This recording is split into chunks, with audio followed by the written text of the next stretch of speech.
இப்போது பேருந்து நிலைய பேய் கதையை பற்றி பார்ப்போம்.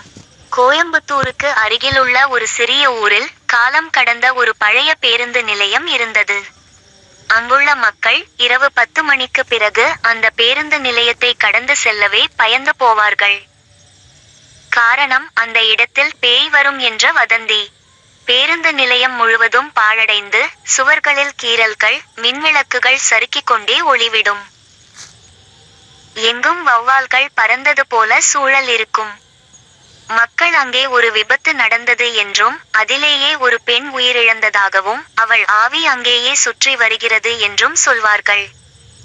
ஒரு நாள் கல்லூரி மாணவன் அஜய் தனது 4 நண்பர்களுடன் சினிமா பார்த்து வீட்டிற்கு திரும்பிக் கொண்டிருந்தான். நேரம் அதிகமாகிவிட்டது.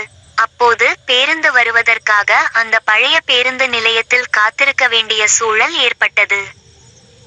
நண்பர்கள் சிலர் சிரித்தபடி, "இங்க பேய் வந்துருமாம், பார்ப்போமா யாரு வருவது" என்று கிண்டல் செய்யத் தொடங்கினர். ஆனால் அஜய்க்கு ஒரு விதமான பதட்டம் இருந்தது. அந்த நேரத்தில் பேருந்து நிலையம் முழுவதும் சத்தமின்றி அமைதி நிலவியது. திடீரென அருகிலிருந்த பழைய டிக்கெட் கவுண்டரில் இருந்து ஒரு மெல்லிய பெண் குரல் கேட்டது. "டிக்கெட் வாங்குங்க" என்று அந்த குரல் கேட்டது. அனைவரும் அதிர்ச்சியடைந்து கவுண்டரை நோக்கி பார்த்தனர். அங்கே யாரும் இல்லை. ஆனால் மெதுவாக ஒளிரும் விளக்கின் கீழ் கிழிந்த சிவப்பு புடவையுடன் ஒரு பெண் நிழல் தெரிந்தது. அஜய் தன்னுடைய தைரியத்தை திரட்டிக்கொண்டு மெதுவாக கவுண்டருக்கு சென்றான். அவள் தலையை குனிந்து நின்றிருந்தாள். "அக்கா, நீங்க யாரு?" என்று கேட்டான். அந்த பெண் மெதுவாக தலையை தூக்கினாள். அவளது கண்கள் சிவப்பாக இருந்தது. முகத்தில் தோல் எதுவும் இல்லாமல் எலும்பு மட்டும் இருந்தது. வாயில் ரத்தம் சொட்டியது. "டிக்கெட் வாங்கிட்டு போ" என்று கூறியது. அந்த காட்சியை பார்த்த நண்பர்கள் அனைவரும் கத்தி ஓடினர். அஜய் நடுங்கிக் கொண்டே பின்னால் திரும்பி பார்த்தான். அப்பொழுது அந்த பெண் அவனது பக்கத்தில் நின்று கொண்டிருந்தாள்.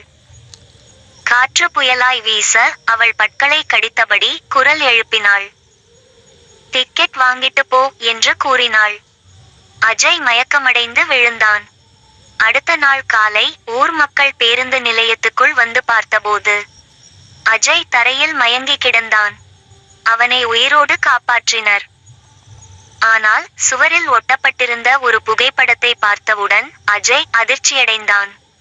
அந்த புகைப்படம் பல ஆண்டுகளுக்கு முன்பு நடந்த பேருந்து விபத்தில் உயிரிழந்த அதே பெண்ணின் புகைப்படம்தான்.